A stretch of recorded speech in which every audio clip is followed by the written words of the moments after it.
வணக்கம். இன்னைக்கு இந்த வீடியோல நம்ம முளைக்க போட்ட பச்சை பயிர் இருக்கு இல்லையா? அத வச்சு எப்படி ஒரு குழம்பு பண்றது அப்படின்னு தான் பார்க்க போறோம். இது ரொம்ப டேஸ்டாவும் இருக்கும். ரொம்ப ஹெல்த்தியும் கூட.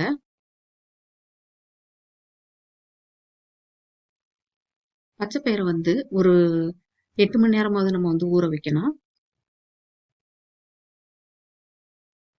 ஊற வச்ச பச்சை பயிர இந்த மாரி ஒரு வெட்டான கிளாத் எடுத்துக்கோங்க. அதுல இந்த பச்சை பயிர போட்டுட்டு ஒரு 3 நாளைக்கு நம்ம இத க்ளோஸ் பண்ணிட்டு வச்சிருக்கணும். வச்சோம் அப்படின்னா இது முளைக்க ஆரம்பிக்கும்.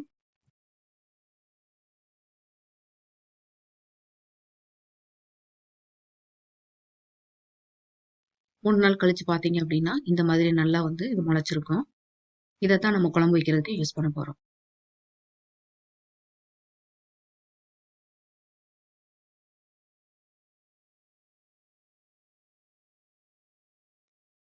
இந்த குழம்பு வைக்கிறதுக்கு ஒரு குக்கர் எடுத்திருக்கேன். 1 கப்பு முளைச்ச பச்சை பயிறு எடுத்திருக்கேன். இது கூட 4, 5 சின்ன வெங்காயம் சேர்த்துக்குவோம். இத கட் பண்ணி சேர்க்கணும்னு அவசியம் கிடையாது. முழுசாவே சேர்த்துக்கலாம். 4, 5 பச்சை மிளகாய் சேர்த்துக்குருவோம். காரத்துக்கு தகுந்த மாதிரி சேர்த்துக்கோங்க. இன்னும் காரம் வேணும்னா இன்னுமே பச்சை மிளகாய் சேர்த்துக்கலாம். 2 பூண்டு சேர்த்திருக்கேன்.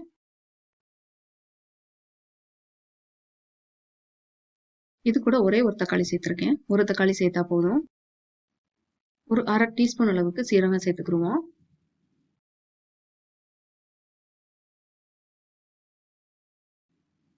மிளகாத்தூள் ஒரு 1/2 டீஸ்பூன் அளவுக்கு சேர்த்திருக்கேன். ஏன்னா ஏற்கனவே நம்ம பச்சை மிளகாவும் சேர்த்திருக்கோம். அதனால மிளகாத்தூள் நிறைய சேர்க்கணும்னு அவசியம் கிடையாது. 1 கப்பு நம்ம பச்சை பயிறு எடுத்தோம் இல்லையா? அதுக்கு 2 கப்பு தண்ணி நம்ம சேர்த்துக்குருவோம். நிறைய தண்ணியா வைக்கணும்னு அவசியம் கிடையாது. கொஞ்சம் திக்கா இருந்தா தான் இது ரொம்ப டேஸ்டா இருக்கும். ஸோ அதனால 2 கப்பு தண்ணி போதும். இது கூட கொஞ்சம் உப்பு சேர்த்துக்குருவோம். இத ஒரு 5 விசில் வச்சு எடுத்துக்குருவோம். நான் தக்காளியில இருக்க அந்த தோல் இருக்கு இல்லையா? அத ரிமூவ் பண்ணிட்டேன். இல்ல அதோட சேர்த்தும் மசிச்சுக்கிறலாம். இத நல்லா மசிச்சுக்கிருவோம். ஒரு 5 விசில் வச்சாதான் இத மசிக்கிறதுக்கு ரொம்ப நல்லா இருக்கும். இல்ல அப்படின்னா சரியா மசிக்க வராது. பாருங்க நல்லா மசிச்சாச்சு. இப்ப இன்னொரு கடாய் எடுத்துக்குவோம். எடுத்துட்டு அதுல கொஞ்சம் எண்ணெய் சேர்த்துக்குருவோம்.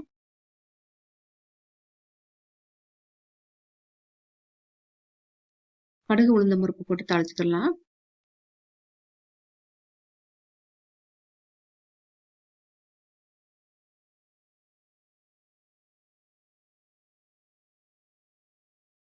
கடுகு பொரிஞ்சதுக்கு அப்புறமா கொஞ்சம் கருவேப்பிலை சேர்த்துக்குவோம். நம்ம ஏற்கனவே சின்ன வெங்காயம் சேர்த்து தான் அந்த தால் பண்ணியிருக்கோம் இல்லையா? அதனால 1 இல்ல 2 சின்ன வெங்காயம் இப்ப சேர்த்தா போதும்.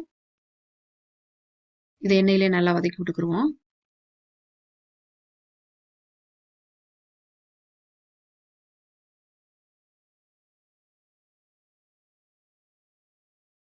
நம்ம ஏற்கனவே மசிச்சு வச்சிருக்கோம் இல்லையா? அந்த பருப்பு, அத இதோட சேர்த்துக்குருவோம்.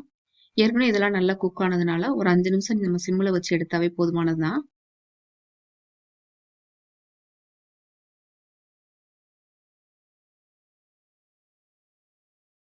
ஒரு 5 நிமிஷம் கழிச்சு கொத்தமல்லி சேர்த்து நம்ம இத ஸ்டவ் ஆஃப் பண்ணிடலாம்.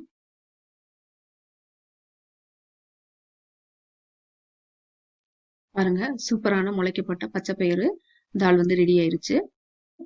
நீங்களும் ட்ரை பண்ணி பாருங்க. இது ரொம்ப ஹெல்த்தி, ரொம்ப நல்லது. உங்களுக்கு ஏதாவது கேள்விகள் இருந்ததுன்னா கமெண்ட்ல கேளுங்க. தேங்க்ஸ் ஃபார் வாட்சிங்.